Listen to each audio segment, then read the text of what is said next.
আসসালামু আলাইকুম সবাইকে ইএসপি ক্লাসে আবার একবার শুভেচ্ছা। আজকে আমরা যে লেসনটা নিয়ে আলোচনা করব এটা একটা আনসিন প্যাসেজ, যেটা আমরা ধারাবাহিকভাবে আলোচনা করে আসছি।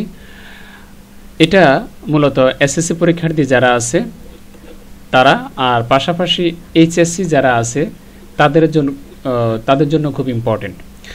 তো এসএসসি এবং এইচএসসি দুই পরীক্ষাতে ইংলিশ ফার্স্ট পেপারে আমরা আনসিন দেখতে পাই। এর ভিতরে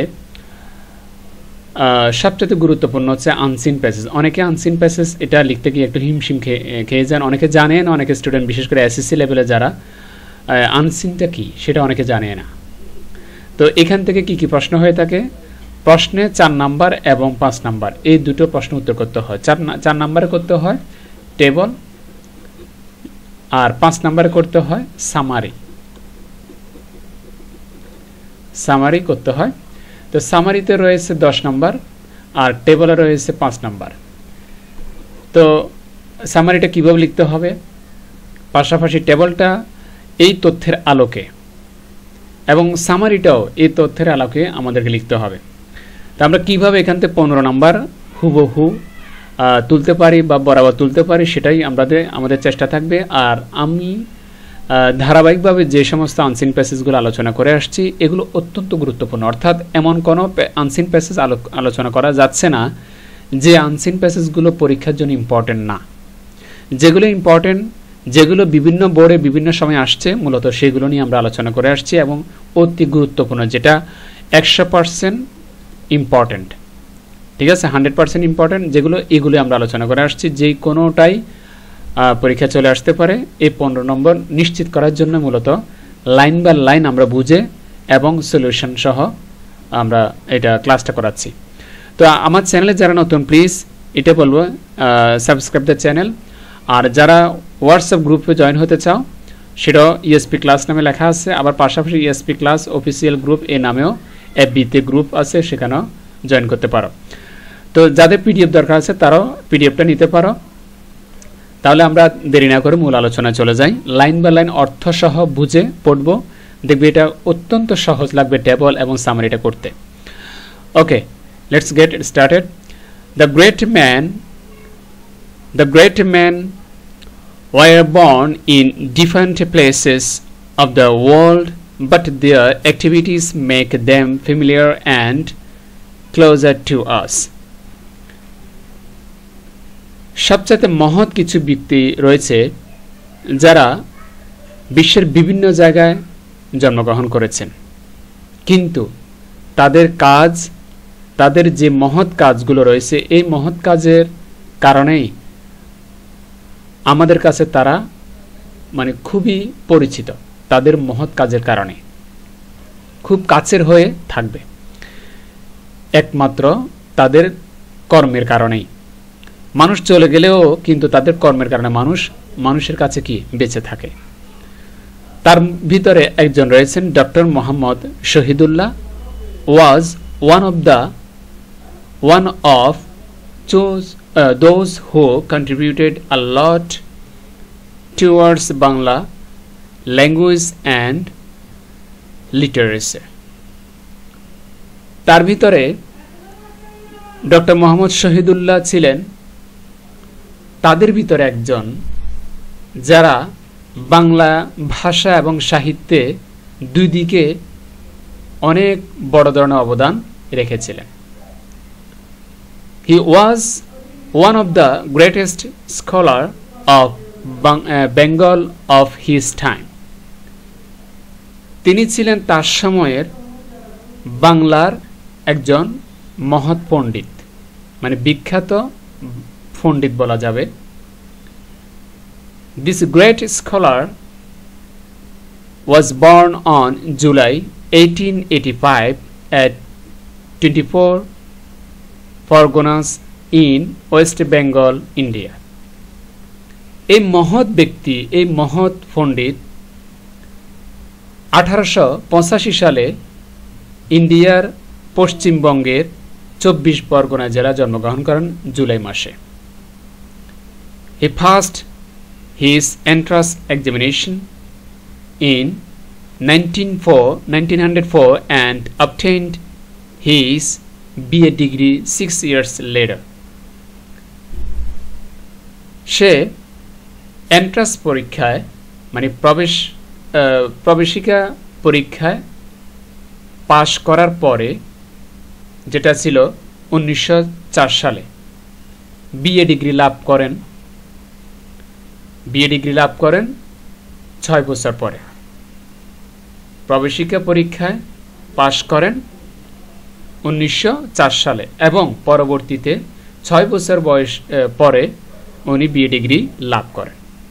He took him 2 years to complete his MA and another 2 years for his Bachelor of Law degree. এরপরে 2 বছর লেগে যায় তার MA ডিগ্রি লাভ করতে, অর্জন করতে, এবং আরো 2 বছর লেগে যায় Bachelor of Law degree অর্জন করতে। He later joined the University of Dhaka in 1921 as a professor of Sanskrit and Bengali.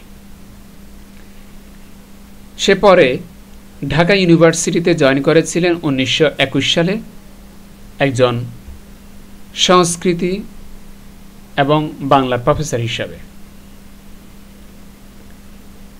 He was awarded the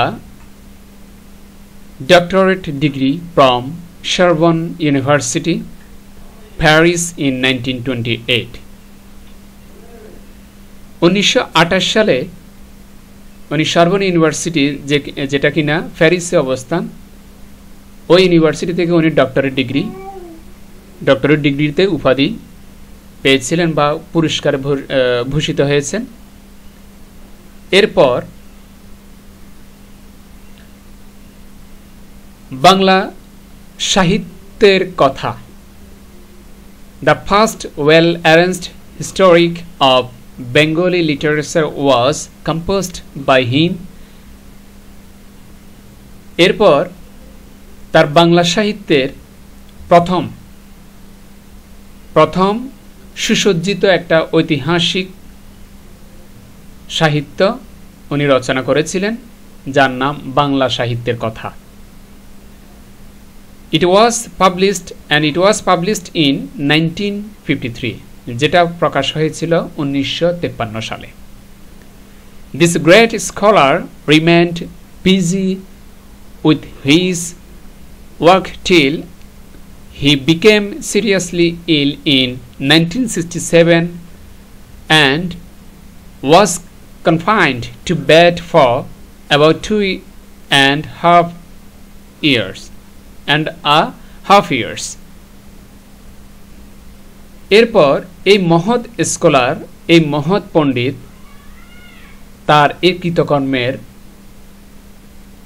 জন্যই মূলত আজীবন স্মরণীয় হয়ে থাকবেন।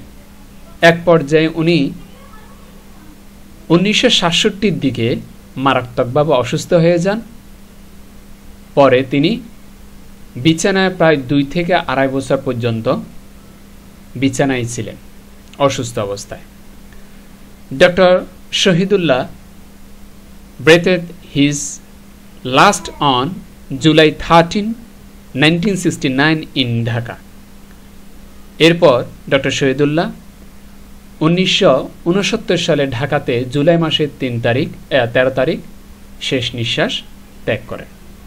এটা হচ্ছে আমাদের লাইন বাই লাইন অর্থ সহকারে মূল আলোচনা। এবারে এই তথ্যের আলোকে যে টেবলটা অতি গুরুত্বপূর্ণ, যেগুলো পরীক্ষা বারবার আসছে, ওই ধরনের কিছু টেবল নিয়ে আমরা আলোচনা করব, যেটা এসএসসি পরীক্ষার্থীর জন্য খুবই খুবই ইম্পর্টেন্ট। প্রথম আমি সংক্ষেপে বলে দিচ্ছি, সেটা হচ্ছে উত্তরগুলো বলবো শুধু। প্রথম যে টেবলটা আছে সেটা হচ্ছে টাইমটা কখন। Doctor Mohammad Shahidullah was born in 1885, অর্থাৎ 1885 সালে উনি জন্মগ্রহণ করেছিলেন। এটা হচ্ছে আমাদের জন্য শূন্যস্থান টেবলের ক্ষেত্রে। দ্বিতীয় শূন্যস্থানটা হচ্ছে doctor Mohammad Shahidullah obtain BA degree লাভ করেন, মানে যেটা অর্জন করেন সেটা হচ্ছে 1910 সালে, যেটা আমাদের জন্য দ্বিতীয় শূন্যস্থান। হি জয়েন্ড অ্যাজ এ প্রফেসর হিসেবে জয়েন করেছিলেন 2021 সালে। আর আমাদের জন্য শূন্যস্থান 3 নম্বর হচ্ছে ইউনিভার্সিটি অফ ঢাকা, ঢাকা ইউনিভার্সিটিতে জয়েন করেছিলেন।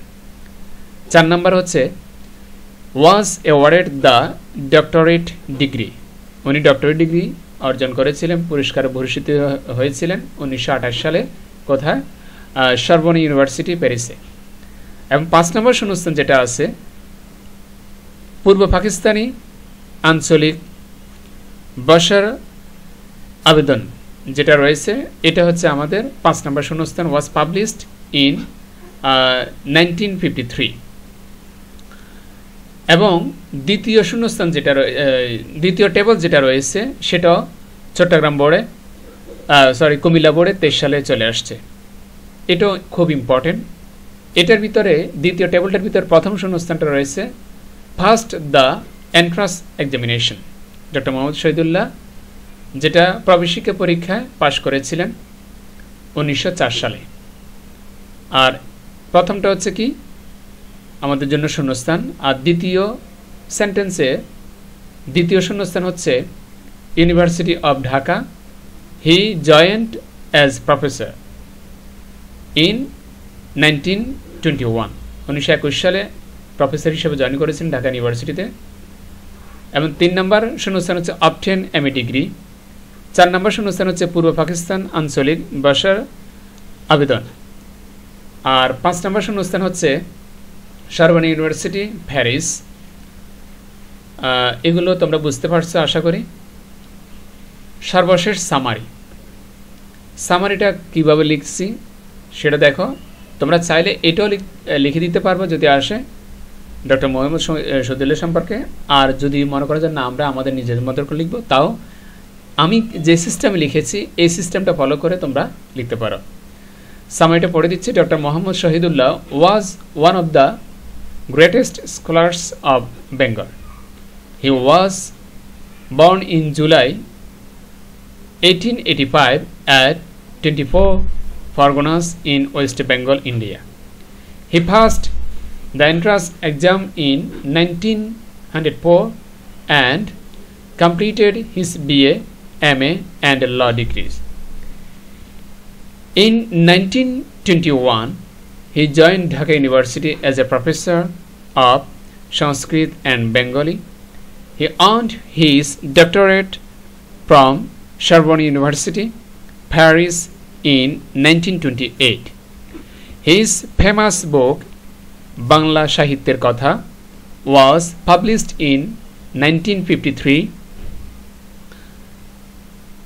এরপরে রয়েছে which is the first organized history of Bengali literature. He worked tirelessly until he became ill in 1967 and died in Dhaka on July 13, 1969. আশা করি বুঝতে পারছো। এই অর্থগুলো আগে অলরেডি বলে দিয়েছি। জাস্ট কোন কোন কথাগুলো ফুটে উঠছে বা কোন কোন কথাগুলো দিয়ে সামারিটা লিখেছি সেটাই তোমাদেরকে একটু পড়ে শোনালাম। তোমরা চাইলে সেটা পিডিএফটাও নিতে পারো, অথবা চাইলে এখানে তোমার ভিডিওটা বা ক্লাসটা পজ করে তুমি এটা লিখে নিতে পারো। তো এটা হচ্ছে আমাদের আজকের আলোচনা। তোমাদেরকে যে কাজটা করতে হবে, please subscribe the channel, please do subscribe the channel please, যাতে করে নেক্সট টাইম যে কোনো লেসন আপলোড দেওয়া মাত্র সেটা নোটিফিকেশন তুমি পাও। পরীক্ষার জন্য যত কিছু গুরুত্বপূর্ণ আছে প্রত্যেকটি বিষয়ের লেসন আমরা ডে বাই ডে ধারাবাহিকভাবে আলোচনা করে আসছি এবং আপলোড দিয়ে আসছি ক্লাসগুলো। অবশ্যই দেখবে, তোমার ক্লাসমেটদেরকে ভিডিও লিঙ্কগুলো শেয়ার করবে। আজকে এই পর্যন্তই। খোদা হাফেজ। আসসালামু আলাইকুম রহমতুল্লাহ।